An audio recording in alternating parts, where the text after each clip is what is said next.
Hey y'all, welcome back to my channel with your girl Chrissy, and I am back again with another episode of Street Tea. So y'all, today's episode of Street Tea, I want to talk about a case that was requested by a subscriber of mine. And this case is about 14-month-old Jurayah Smith, who was brutally murdered in the hands of her father and stepmother. This case is really heartbreaking to hear what this little girl went through at the age of 14 months.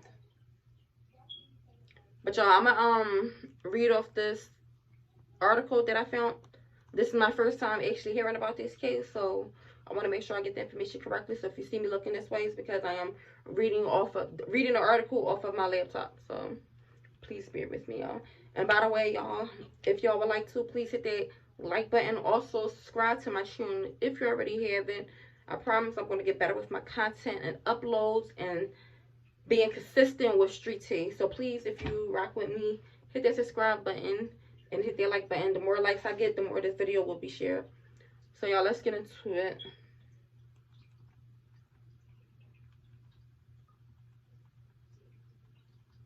One second, y'all. Alright, so I'm not going to read this whole article because it is really, really long. I'm just going to give y'all the gist of it. So it says, matter of fact, I'm putting my laptop right here, so that way I'm looking this way. The unexpected death of 14-month-old Jurayah Smith was devastating to her mother, Deandra Smith.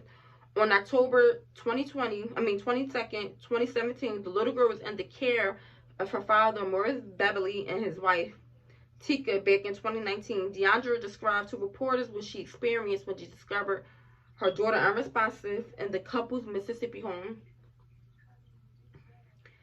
See, y'all, that's why I don't like my kids going nowhere. I'm sorry, father and I, like, you just can't trust nobody. It's sad. And it's sad that you got to be like that, but you really cannot trust anybody. All right, y'all. So the mother is saying, he walked me all through the house. I asked, where's Jurayah? And that's when he got into the room, and there she was in the crib, said Smith. And she was on her back, and her eyes were closed, and her mouth was closed. Her lips were kind of like a greenish color. You could tell she had been dead for a long time, and she was cold. Y'all, I'm sorry. I'm sorry, but if I would have walked in that room and seen my daughter unresponsive in a fucking crib like that, I'm going inside my baby father head. I'm sorry, y'all. Because what the fuck did you do to my child? What did you do to my child? And the fact that you want to let me walk up in here and see her like this, the fact that you didn't even get help or try to fucking get the ambulance or take her to the hospital, you just going to leave my... I'm telling y'all, it would have been a fucking... I ain't even gonna say it. I ain't even gonna say it, y'all. But just know the ambulance would have been there, not just for one, but for two people.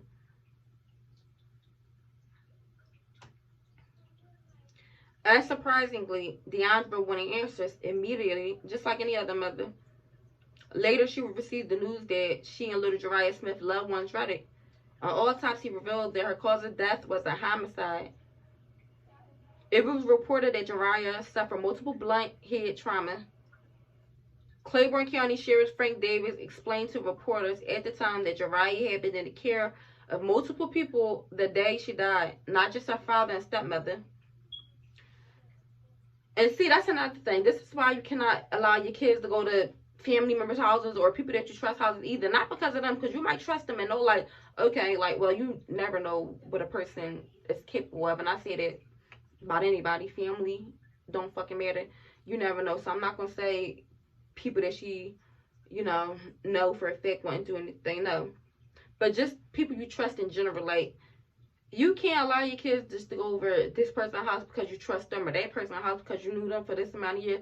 Because guess what? Yeah, they might be trustful people, but you never know who's coming in and out their house, and you can't control who's coming in and out at somebody else's house, but you can control where your kids go with.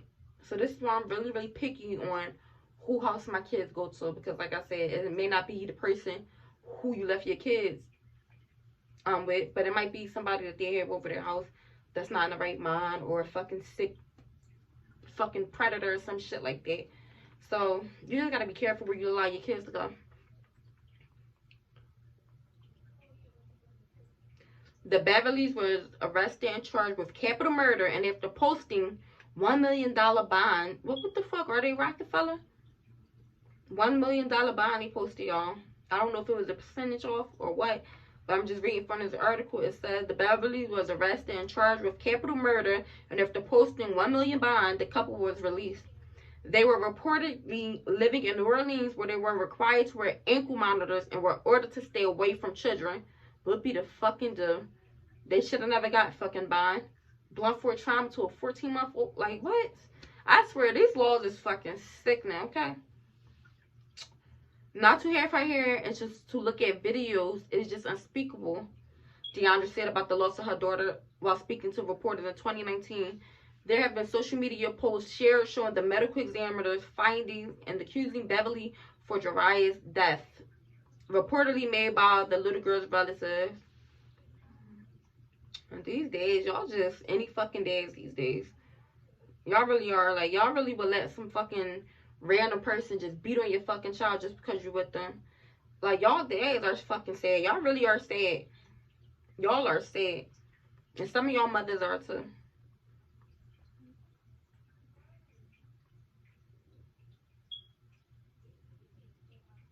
Okay, in January 2021, Tika Beverly went on trial for the death of 14-month-old Jurayah Smith. And after listening to 5 days worth of testimony, a jury convicted her of capital murder. She was sentenced to life in prison without the possibility of parole. Good. The district attorney office declined to seek the death penalty in connection with the case. Y'all. Tika's family has spoken out on her behalf if they vehemently denied that she had anything to do with the death of Jurayah. Yeah, they all gonna listen, man. I bet they're gonna defend her. That's her family. But he had been one of their fucking children.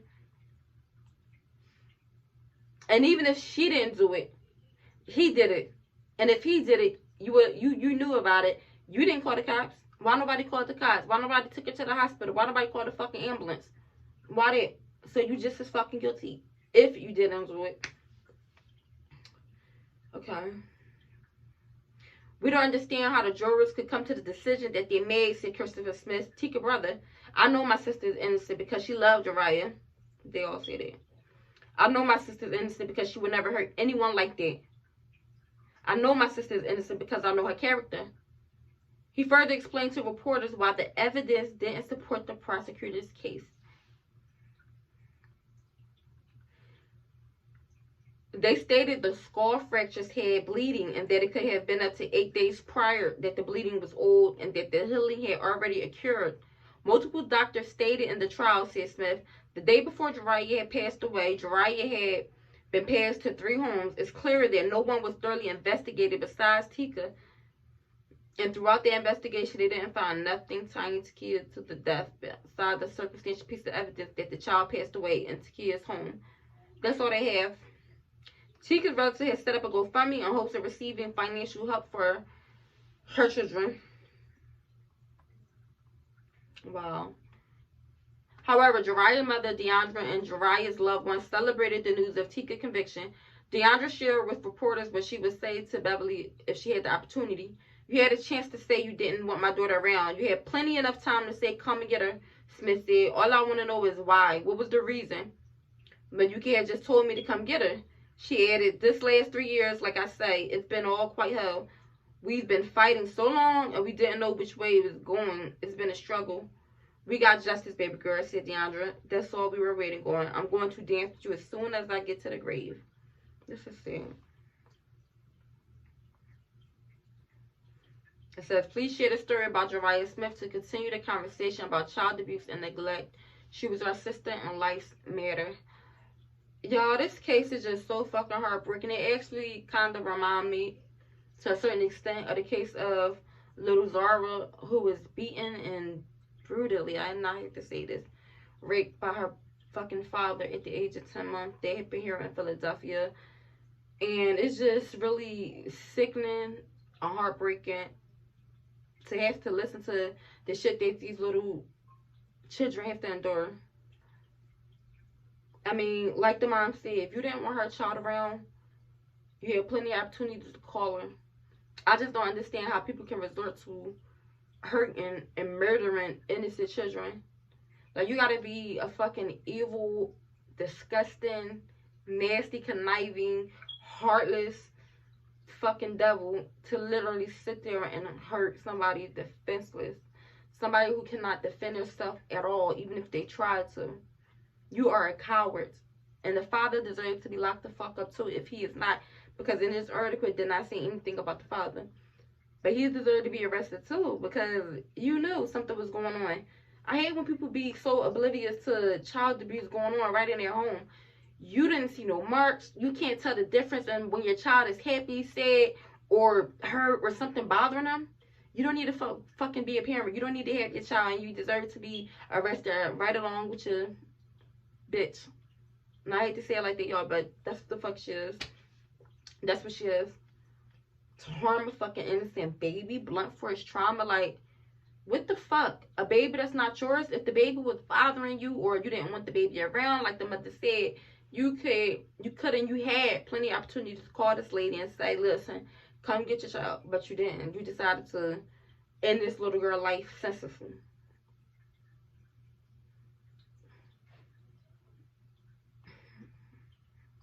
I don't even know what to say. I really don't, y'all. Shit like this is just fucking disgusting. Innocent 14-month-old baby beaten. Beautiful little girl. Beautiful.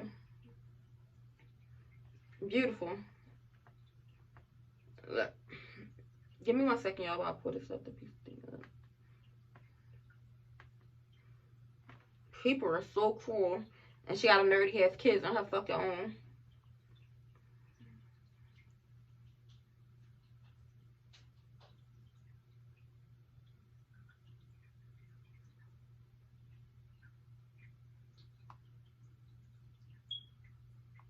Okay, I see an article where it said the father was charged.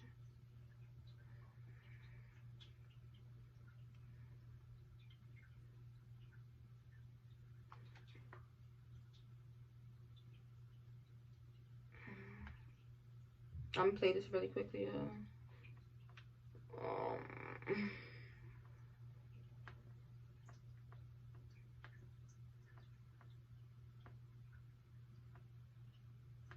We thank God for that and everybody for that. My mom, my dad, the entire family has worked tirelessly to make sure my sister is completely exonerated, and we're not stopping. That has been the family's rallying cry and response since hearing the news of 28-year-old Takia Beverly getting a new trial following her conviction. Beverly was sentenced to life without parole following the death of her 14-month-old stepdaughter, Jurayah Smith, in October 2017.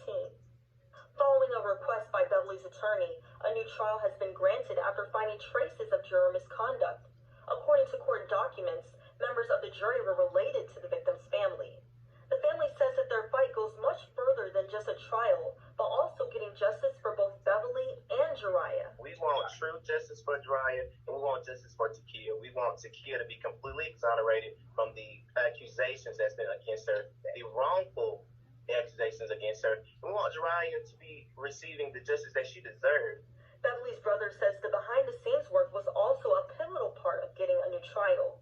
The work being done through what he calls the Dream Team. On I Stand With Kia and all of the public platforms, we pushed and fought, and we won day after day and night after night in the justice for Takia Beverly and Jurayah Smith.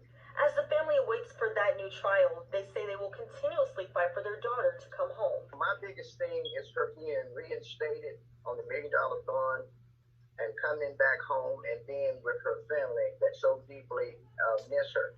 Kara Peters, 16, WAPT News.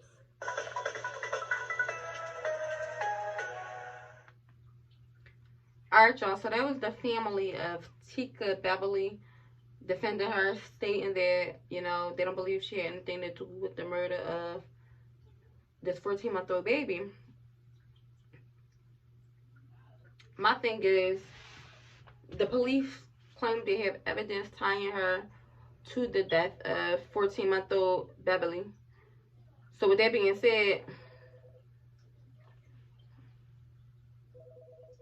I'm going to go off what the cops are saying and believe what the cops are telling me right now, because there is some type of evidence tying her to the murder of this 14-month-old child. And my thing is, excuse me, again, even if she didn't do it, you had to been in that house And not only that, you have kids of your own. You mean to tell me you didn't notice anything wrong with this little girl? Nothing as a mother with motherly instincts, you couldn't tell like something is off with this little girl. She don't look right. Something is going on. No, you didn't. So in my eyes, you're just as fucking guilty, if not the guiltiest fucking person. You knew what was going on with this little girl, and you made a decision not to go to the police, not to call the ambulance, not to take her to the hospital. So yes, you deserve fucking life without parole. But if it was left up to me, I know it's not y'all, but if it was, she would be getting death fucking penalty right along with their fucking deadbeat ass father. Because you allowed somebody to do this to your fucking child. Y'all knew. Y'all knew. Because like the mom said, you walked her all through their fucking house. Not in a panic, not in nothing. Just to show her her child's fucking lifeless body there. Lock both of them the fuck up. Matter of fact, lock everybody up who's in their fucking house. Everybody. And they said in an article that she was at 3 different people's homes before going to her father. So who else house was she at? Who else was she at? And clearly police didn't find anything suspicious with the other people's houses that she went to. So again, I'm going to believe what the police are saying until further notice, y'all. But here we are again, y'all, with another tragic case of child abuse and neglect. And it's just sickening. Like, it's like, when is it going to end? It's like, is this the new fucking norm? We're going to keep hearing about children at the children at the children? I don't know, y'all, but it's really getting bad out here. Loving your kids. Talk to your kids. You know? Let them know signs of fucking sick fucking people out here. Even though you can't defend, or, you know, like these babies, they don't understand. They can't defend themselves. They can't talk. So in those cases, it's just like, in my opinion, stop allowing your kids to go to people's houses. I don't give a fuck who they are. Just stop. Call me mean, call me whatever. But I just, like, with all these cases going on every single fucking day, my kid's not going nowhere. I'm sorry. I don't give a fuck who get offended, who don't like you, who upset, I don't give a fuck about none of that. It's my kids. And I said no. This shit is happening way too much. Way too much. And I will not be a fucking victim of this nonsense. At all. God's willing. But y'all, with that being said, I'm going to go ahead and head out once again. Make sure you guys like this video. Make sure you subscribe if you already haven't, because I have more tea to talk about. I also want to talk about Kiara Smith case, the young lady who went missing back in 2018 while being 3 months pregnant. I want to talk about that case, bring some more awareness to that case, because I really don't hear anybody speaking about that case no more. We still have not found 27-year-old Kiara Smith. And I would like to know what happened to her. She didn't just disappear off this earth. She didn't just fucking magically disappear. What happened to her? Where's her baby father? Where's his girlfriend or wife? What's really going on? But yeah, y'all, I'm out.